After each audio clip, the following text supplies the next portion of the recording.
Hey guys, it's Cece, and today I am here to talk about college. So this is set up to be sort of a Q&A video. It's also a discussion. I'm going to be using your questions to guide my discussion through my college experience, maybe dispense some advice. So that is what we're discussing today. Bit of a difficult topic for me, sort of a contentious topic, just as far as college, university in general. It's just this sort of thing that everyone is expected to do, and there's so much pressure and there is so much stress, and I want to talk about my experience, and maybe it will help you and maybe it won't, but that is what I'm planning on doing with this video. So before we jump into questions and before I start discussing, I'm going to tell you a little bit more about, me, my degree, what happened. So I got a bachelor's degree from Drew University, reppin' Drew, still got the shirt. My degree was in English with a concentration in writing and communications, and I got a minor in women's and gender studies. My first year of college was in 2013, and I graduated with honors in 2017, so it has been almost 2 full years since I've graduated now. I went to a liberal arts school. That is what Drew is. Drew is in Madison, New Jersey, and it is a liberal arts college. And a couple of the reasons I was able to go to the school. First of all, that I was there on a partial scholarship, so that covered about half of my tuition. It was an academic scholarship because I was part of the Baldwin Honors Program, which is just an honors program that the university runs. And in the interest of being forthright, the other reason I was able to go is because my grandparents paid for my education. I am very privileged to have access to the kind of money that allowed me to get the education that I did, but I feel it's only fair to you, since I'm talking about college, to explain a little bit more about my background, why I was able to go. I did a study abroad program in London my junior year, spring semester of my junior year. My scholarship still applied to that program. I also applied for a couple of grants, which I received, and I worked all summer long, and that is the other reason I was able to pay for that study abroad semester. So, with all of that background out of the way, let's talk about college. So I'm going to try to go through these in some kind of semblance of an order, but I haven't planned this out, so things may be odd. The first question I wanted to talk about is, how did you decide it was the right one? How did you find enough money? Scholarships. So, I'm from Utah. I live in Utah now, but I did go to school in New Jersey, which a lot of people are like, how did that happen? Why did you do that? What's up with moving across the country for school? Most of my college search was based outside of Utah. I knew from a very young age that I didn't want to attend school in Utah if I could help it at all. The community in Utah is somewhat limited, or honestly, it's very limited, and I grew up in northern Utah, which I think is even more restrictive, and the way that my high school worked is so Utah-based that when I went to talk to my high school counselor about applying to schools outside of Utah, he had no idea how to do any of it and told me I should just think about staying in Utah. So I had to kind of do everything myself. There are pros and cons to this. One of the pros is that with, greater technology comes easier access to college applications, so you can kind of do all the research you need to online, but, websites like Common App can still be incredibly expensive, applying to colleges is expensive, and when you're on your own, the stress level is only increased. The way I found Drew is somewhat odd. I was signing up for a lot of newsletters for a lot of different liberal arts universities, and one day just a random postcard appeared in my mail. I got a lot of them, as many high school seniors do. I just got a postcard from a place called Drew in Madison, New Jersey, and the more I read about the university, the more right it felt to me. I just sort of had this innate sense that that was where I was supposed to be. I know that that's not deeply helpful. I think some of it was because when my mom was 17, she moved to New Jersey for a couple of years. She was a nanny in New Jersey, and to receive this postcard in the mail out of the blue that was 5 minutes from the house that she lived in there felt like, okay, maybe I'm just going to accept the vibes that the universe is putting out. I'm going to learn more about this university. I think the other thing with Drew is that they had a very personal touch to their application process. You would receive actual handwritten postcards from this university, and I liked that personal aspect. I wanted to be in a place that had small classrooms. I wanted to be able to form good relationships with my professors and students. So I applied there, and then in March or April of my senior year, we flew out to New Jersey, my mom, my grandma, and me, and we did a university tour We just toured the campus, and as soon as I was on campus, I knew that that was going to be my home. Drew is also well known for its English degrees and its closeness to New York, so you have internship possibilities in the city, and because I wanted to work in publishing, that was also very appealing to me. So that was the other part of the process that made me choose Drew. I did kind of already explain how I afforded stuff. I did have that really big scholarship for all 4 years of my education. I also had assistance through FAFSA, the most dreaded acronym in education. And I also wrote a lot of grant requests. That is actually one of the things I'm really good at. I'm good at grant requests. I'm good at applying for scholarships. It is part of my ability to write. I am very strong in terms of writing. I can just kind of bust something out, and that's how my brain works. I'm really good at that. So over the course of my education, I applied for a lot of different grants and did receive a lot of different grants. For example, when I did my London semester, they were offering 5 assistance scholarships to the group of students that were going to London, and I was one of those 5 recipients.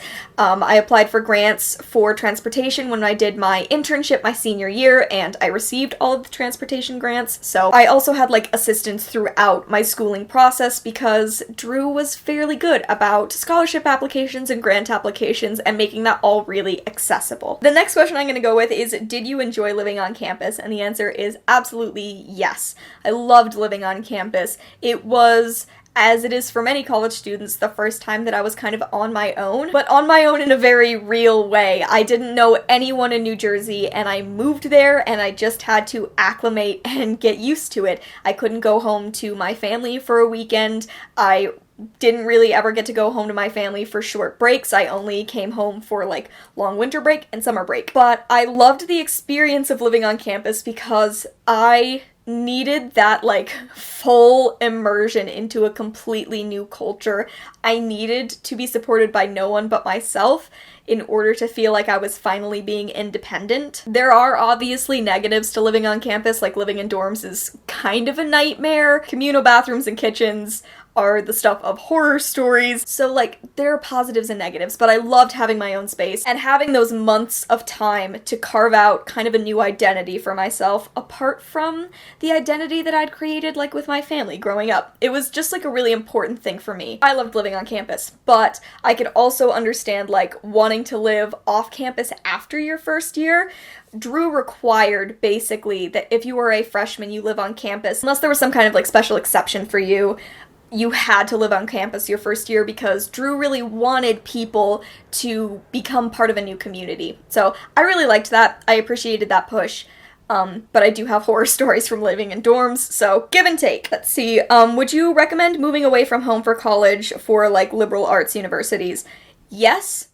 But that is just for me. I know that that is not the way that it works for everybody. My sister is going to school near home, and she was someone who kind of always knew that that was what she was going to do, just like I am someone who always knew I wanted to move away for school. Also, it's hard for me to be partial about moving away because I don't know how to say this. I don't know how much longer it would have taken me to sort of discover and accept my sexuality if I had still been living at home. I needed that extreme distance because it allowed me to discover parts of myself that I had really never been allowed to explore before, or that, like, because of the community I was a part of, I completely shut down that part of my brain and wouldn't acknowledge it. So, as far as, like, a self-discovery aspect, I really recommend moving away, but I know that that is not feasible for a lot of people, and I know that sometimes that is not the best thing for a lot of people. It was just the best thing for me, and my experience doing that was very positive, and the more that my life changes and the more that I'm kind of thrown in various directions, the more I am glad that I had the experience of just moving away when I was 18, because it makes me feel like a capable adult at times when I'm not feeling like a capable adult. I just remember 18-year-old me being terrified of everything in the world and still having the ability and the confidence to move away from everything I'd ever known. That's like the proudest I've ever been of myself, and so I'm glad I did that because I think about 18-year-old me all the time when I need motivation to do something new. It's always kind of like, oh my god, if I could do that when I was 18, I should be able to handle this now. Alright, let's see. Tips for a freshman living with a roommate for the first time. Oh, okay. I don't know if I'm going to be the best at answering this one either. So let me explain the roommate situation for all 4 years of school. My freshman year, I was assigned a random roommate. We filled out like a questionnaire and they randomly kind of matched us up as best they could, shoved us in a little 6x6 cinder block room together and hoped for the best. That's usually how it goes for freshman dorming situations. So my first year, I had a roommate who, as it went on, spent less and less time in the room. She had a lot of medical concerns, so for months at a time, she just wasn't living in my room, and I kind of got to live on my own. I also didn't really get along with her very well. We got along pretty well at the beginning, but the more time we spent together, the more I was frustrated with everything that she did. And then she was gone for months, and then she came back the last 2 months of school, and I was like, hey, I have adjusted to living without you here, and now I am very against this. I would say just try to be civil. This person you're living with does not have to be your best friend, and oftentimes they aren't going to be your best friend. It is a person you're sharing a space with, so as long as you just try to keep some kind of open communication about the rules that you both set for yourself, that is really going to help with both of you getting along. Decide fairly early on what are the communal spaces, what spaces are you splitting, and what spaces are yours alone. And if your roommate is stretching that agreement, it's super awkward, but it's part of adulthood to kind of learn to discuss with that person what rules that you agreed on they aren't upholding anymore. So it's like terrible, but it will be more terrible if you never have that discussion. Other than that, I don't have recommendations because like I said, I didn't live with my first roommate for very long, and my second year I moved in with the person I had met who I determined was my best friend. A little bit into our second year we started dating, and she is now my ex-girlfriend, but we lived together for my last 3 years of school. And I think it's a little bit different when you're in a relationship with your roommate than when you're just roommates. There's still, like, to a certain extent, agreeing on rules, agreeing which spaces you're going to share and which ones you aren't, but it all changes. I would say this is a tangent that people didn't ask me about, but I know I'm gonna have to talk about Janelle at some point in this video, so I might as well do it now. I don't necessarily recommend living with your significant other. One of the things that queer people can kind of get away with if you are a same-gender couple is that it's possible to room together. Generally, dorms are split up by gender, which is like a little archaic, but whatever. But it means that you kind of get to skip over that rule of not being able to live with your significant other. I wish that I maybe hadn't done that. Like, there was no way to predict the first year that we moved in together that we were going to end up dating. We were just friends for the first half of the year, and then the second half of the year we started dating, and then we lived together for those last 2 years, and I think it wound up making us very contained. We weren't as social as I think we could have been because the person that we wanted to spend the most time with was always just in the room. And I wish that I had not done that and given myself greater opportunities to socialize. Since I'm talking about Janelle, we should get all of these questions out of the way because there were a few. Do your memories of college feel tainted now because of your breakup? I mean, a little bit, because I wasn't as social as current me thinks I should have been. And maybe that's me being hard on my past self, but now looking back, there aren't that many memories I have of college that aren't with Janelle. And that's really difficult, especially when I'm in a position where, like, my relationship didn't end on amicable terms, so there's, like, a lingering bitterness there that is really unfortunate, and I try really hard to remember all of the good stuff, because there is a lot of good stuff that happened when I was in school. It's just hard to kind of disconnect that relationship from it because it was so ingrained in my college experience, and so ingrained in me growing up. I think that I did a lot of growing up, but growing around another person. And, like, in the position I'm in now, I wish that I had just allowed myself to grow separately alongside a different person, instead of kind of growing this way and then having that all torn apart. It makes everything messy. It's not fun. It's not fun. There's also, if you could do college all over again, what would you do differently? And my answer is be more social. My my final week leading up to graduation, it became very apparent how unsocial I had been. Because I was going to all of these events, and all of a sudden it dawned on me that no one I had sort of considered a friend was around anymore. And they were around to a certain extent, but they had grown accustomed to just me and Janelle being me and Janelle. And it made us sort of apart from all of the other celebrations because that is how we had treated the rest of college. And that's sort of like my greatest regret about college is that. Because I see it as this time when I could have formed these really wonderful lifelong friendships, and I do have a couple of those.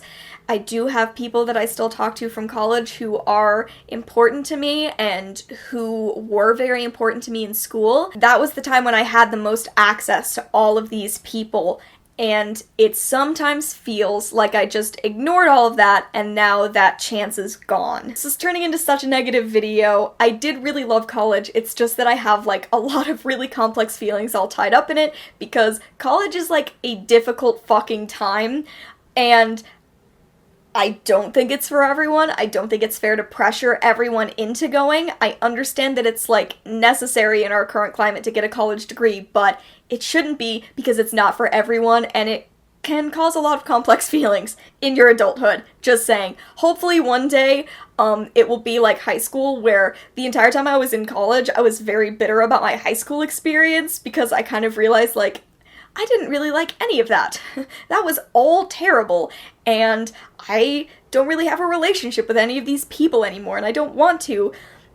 But now that I'm out of college, high school is just sort of this distant memory that I'm not that bitter about anymore. It's just sort of like, I don't remember much of what happened in high school, and perhaps someday that is how university will be as well. Alright, let's move on to some less negative things, perhaps. What is one thing you miss about college and one thing you do not miss about college? This is gonna sound super weird, but I really miss certain classes. I love to learn. It's why I wanted to continue to go to school after high school. It's because I love learning new things, I love having discussions, and a lot of the time I miss that, especially in terms of my women's and gender studies courses. I miss having engaging debates with other classmates. I miss learning about feminist history on a really regular basis. That's like the nerdiest answer I could possibly give, but that really is what I miss most. I miss those class time opportunities. I don't miss homework. I do not miss homework and writing papers. But the thing I do not miss, most of all, is the communal kitchen bathroom situation. It was the bane of my existence for 4 years. I hated every single minute of that experience of the bathrooms in the kitchen because they were always gross. They were always gross. And I am not a neat person, but I am a clean person, and it just upset me how dirty everything was. So I have a lot of questions about anxiety, about procrastination, about mental health and how I dealt with things. How did I deal with the workload?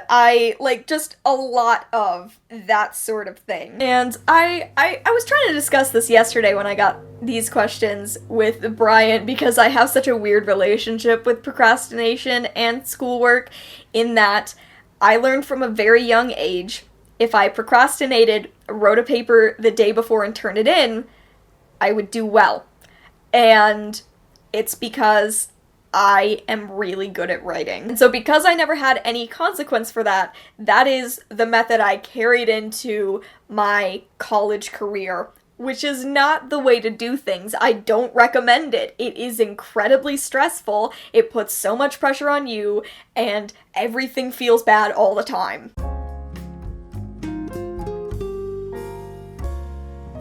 There are a couple of things where I wasn't allowed to procrastinate as much. One was a research paper. It was like between 15 and 20 pages that I did my junior year, and then there was my honors thesis, which took me my entire senior year to write. Both of those assignments had deadlines throughout for different parts of the process, and that really, really helped me avoid that day before stress. So I would say break up your assignments, give yourself little goals to to complete every day. Your goal should never have to be complete this entire thing in one day. It should be tomorrow work on this a little. Tomorrow do something connected to this assignment. And the more you do that, the more you adjust to doing a little bit of work every day, and the easier it becomes to not put everything off to the last minute. I was really grateful that I had other people putting that pressure on me with those other 2 papers, because I probably would have done the same thing with that paper and with my entire honors thesis, which was a 90-page paper, and just continued to put it off forever. So I know that not all the time professors are going to put that pressure on you, but you have to find a way to do it yourself. You have to find a way to make yourself accountable, or you're going to get into the habit of always pushing everything, and it is not going to be good for you. As far as mental health, I have said this to a couple of people, and I really pushed it on my sister when she was starting school, that one of my other regrets is not taking advantage of my university's, mental health programs. Having access to free counseling is something I should have been taking advantage of while I was in school, and I just never did. So just know that those resources, if they're available at your university, even if you think you don't need them, seek out those free resources, because you might be wrong, and it might be exactly what you need, and it's amazing that some universities have those resources. I think in general my mental health could have been so much better if I had taken advantage of the things that Drew was offering, and I just didn't. Overall my mental health was pretty good. I had a really hard time my senior year. I was pretty depressed and refusing to acknowledge I might be depressed or acknowledge that I should see someone about that depression. Senior year is an incredibly difficult time, I think, for any given college student. And, I know multiple people who had full-on breakdowns when they were trying to format their thesis because they couldn't get the page numbering to work correctly in Word. Multiple people had that breakdown, and I am one of those people. And it's because when you're at the end and you have all of these huge assignments, everything feels like so much that if something doesn't work, it is the straw that broke the camel's back. Anything at any moment could just sort of push you over the edge.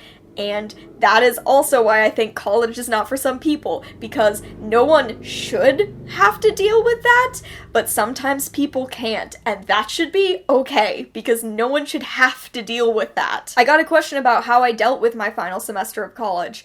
I was a disaster every single week of my life leading up to my graduation. And it's funny because, I had this channel during that whole time. I had a channel for my last 2 years of college, and I don't know how much I was really sharing how difficult everything was. My final semester of college, I relied on my professors more than I had ever relied on them before. There are a couple of professors who got me through. They are the reason I graduated. And one of them was the first person who ever interviewed me after I was accepted to Drew. I got a Skype call from a professor at the university who was asking me questions, offering me guidance, and she wound up being my counselor full-time after I declared as an English major. And I would not have accomplished half the things I managed to do my senior year without her assistance. I was in her office so often. There was one point when I went in to talk to her and I said, I can't do this. I can't do my thesis. I have to give up now. I can't do it. It was this perfect mix of responses that she said, okay, if you aren't going to complete your thesis, then you aren't going to have enough credits. So I already wanted you to be a TA for me this semester, but let's make it count for these credits. That way, if you're feeling like you can't complete this thesis if it can't be done, you have a cushion to fall back on and you will still graduate and everything will be okay. But also, she kicked me in the ass and made me finish that thesis. She was one of the people who made me accountable for doing a little bit every day. So I think it's incredibly important to cultivate good relationships with your professors because, there are professors I wouldn't have graduated had they not been there to help me out. The English department at my university was absolutely incredible to me my final semester. The head of the English department, when I was taking her other classes and I was drowning and I was close to tears, she was the one who would say, hey, I know that you have a paper due in this class on Friday. I don't care if it's not even coherent. Turn something in and you're going to be fine because you need to be focusing on your thesis right now, and that's okay, and I understand. So I'd say cultivate your relationships with your professors early because they are going to save your life later on. And cultivating relationships with professors doesn't have to be this complex process. It just means that you let them know what's going on in your life. You are the student who emails to say, hey, I'm sorry I missed class. Is there someone I can talk to about the information that you covered today? It's shooting them an email and saying, hey, every other paper for every other class is due this weekend. Could I get a couple of extra days to finish that paper? It is 100% taking advantage of office hours. If you go in to talk to a professor during office hours, they are going to think you are the most together, dedicated student. Even if you don't feel that way, professors want you to come to their office hours. They want to know that you care about what you're learning. And if you establish that early, it's going to make everything in your academic career easier later on. You're going to have an easier time getting recommendations letters. You're going to have a more forgiving staff on your side when things are getting more and more complicated. And it's weird and it's different, especially if you never had a good relationship with any of your high school teachers. But college is a different vibe, and you want to have that relationship with the people who are in charge of your education. I did have one question for like pre-college, and it was, when do you ask teachers for like recommendations for college apps? Anytime in your senior year, not when you are in bad standing with a teacher. The fact that you want to go to school is going to be like a good thing in the eyes of any of your high school teachers. If you're going to ask a teacher for a recommendation, like, don't kiss up to them if you've had a bad relationship with them up to this point, but you know there are some teachers who you like and some teachers who like you more than other teachers, and those are the people that you want to ask. I was a TA for a bunch of different classes my senior year of high school, and some of those teachers I still wouldn't have gone to for recommendations letters because I knew other teachers I had a better relationship with. They were going to know me better, write a more personal recommendation. It's not the same as cultivating a relationship with a professor, but anytime in your senior year, high school teachers know what's going on in seniors' lives. They know you're applying to colleges. They know that everything in your life is getting more tense and that you're kind of done with high school, but you know that you still have to be there. And by that point, I mean, you're either an adult or you're almost an adult. And it's scary to make that step, but ask for recommendations early so that you aren't running out of time later. So let's see. If you could major in something besides English, what would it be? I think women's and gender studies, which is interesting because that is not a thing I knew going into school. I didn't think I wanted to take any women's and gender studies courses. I wanted to be a media communications minor. Then I took like an intro level course in media and communications, and I had a queer professor, and so he brought a lot of queer theory and feminist discussions into class, and the more that those happened, the more that I was like, hey, what if I want to focus on this and not necessarily media? Can't I continue my English degree and like focus on communications, but get a women's and gender studies degree and take media-based courses and kind of create the best of both worlds as far as an education? That is one of the positives of a liberal arts degree, is that you are really pushed to try classes in every single concentration, and that is even more pushed if you were a Baldwin Honors student. You are required to take a bunch of lectures in your freshman year to establish what you want to study later on. So like, it seems terrible when you have to take all of these classes that aren't relevant to your degree, but taking classes that weren't relevant to my degree is exactly how I found a minor I loved and a minor I wish I had discovered earlier, because it would have made me a lot happier my first couple of years of school if I'd also like already been taking those women's and gender studies courses. Getting closer to the end of a college career, I have one. Did you or would you have wanted to pursue a master's degree? I assume it's very expensive in the US. It is. A lot of people I went to school with decided to do master's degrees, or a couple of them took just like 1-year master's programs. That sounds hellish to me. I didn't want to do any more school. By the time I hit junior year, I was like, okay, I got 2 more years of this and then I am done. I am never going to school again. This is the worst. This is the most that I ever want to do. So it is about cost, but I know that I would have been able to handle that cost. It was a personal choice not to continue on to get more education. I was also kind of getting antsy in that I wanted to stop going to school because it felt like, for me, if I had continued, it just would have been me putting off adulthood. And I know that's not the case for a lot of people who go on to get master's degrees and who get PhDs, but it was for me. I knew that if I continued to go to school, it would just be me putting off adulthood. And I was kind of done doing that. And then I think the last thing I'm going to talk about is a lot of the people who were asking about post-graduation, what that looks like. Was I nervous leading up to graduation? Did I feel like I was ready? Jobs, especially getting jobs with a particular type of degree, i.e. a degree in the arts. This is kind of the stuff that I was like hoping to avoid when I originally wanted to do a college Q&A, but I'm gonna talk about it. I haven't had a job that is relevant to my degree, and I am still working towards making that happen, and hopefully it will happen someday, but college isn't a guarantee of getting that thing that you really, really want. Especially because I made a plan for my life fairly early, and I made slight changes to that plan the more that I grew as a person throughout college, but it was always moving towards the same goal.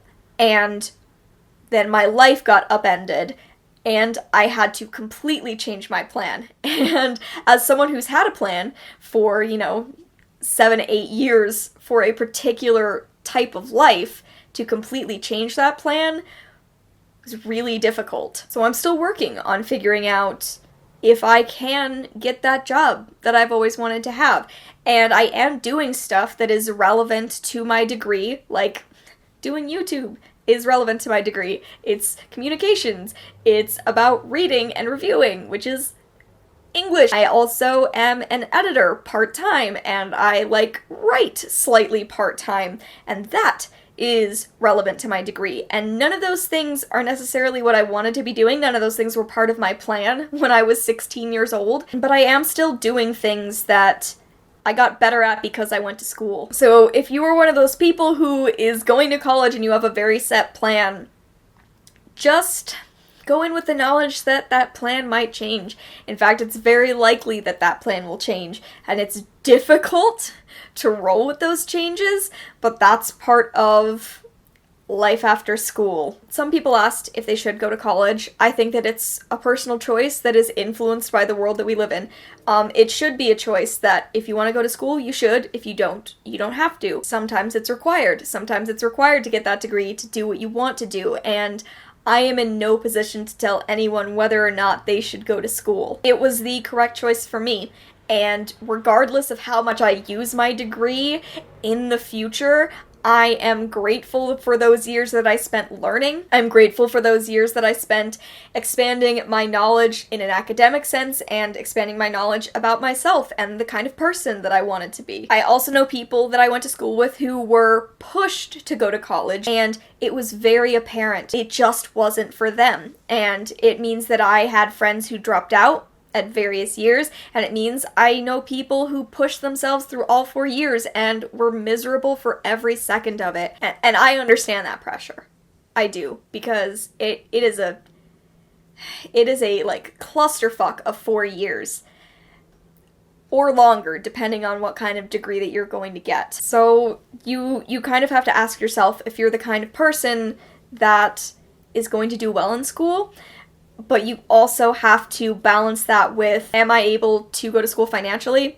Is it going to be better for me in the long haul? Is it necessary for the kind of job I want to get? And even though it's incredibly difficult, try to think about the answers to all of those questions without the outside pressure that everyone in the world expects 18-year-olds to go to college. I am overall grateful for my, college career. I know that I've said I have a lot of different regrets about different parts of it, but I'm grateful for the time that I spent there and for all of the good and bad, because it has made me into the person that I am, and I don't know who I would be if I hadn't gone to college. That was such an essential part of me growing up and an essential part of me being a very new person. So I can't be bitter about the entire experience because I like who I am now, and none of that would have really been possible without that college experience. Do you have any further questions about college, about my experience,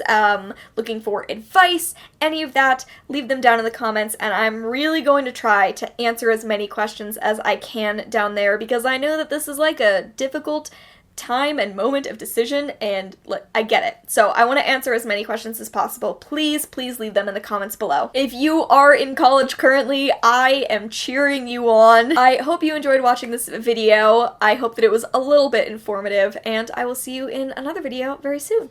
Bye!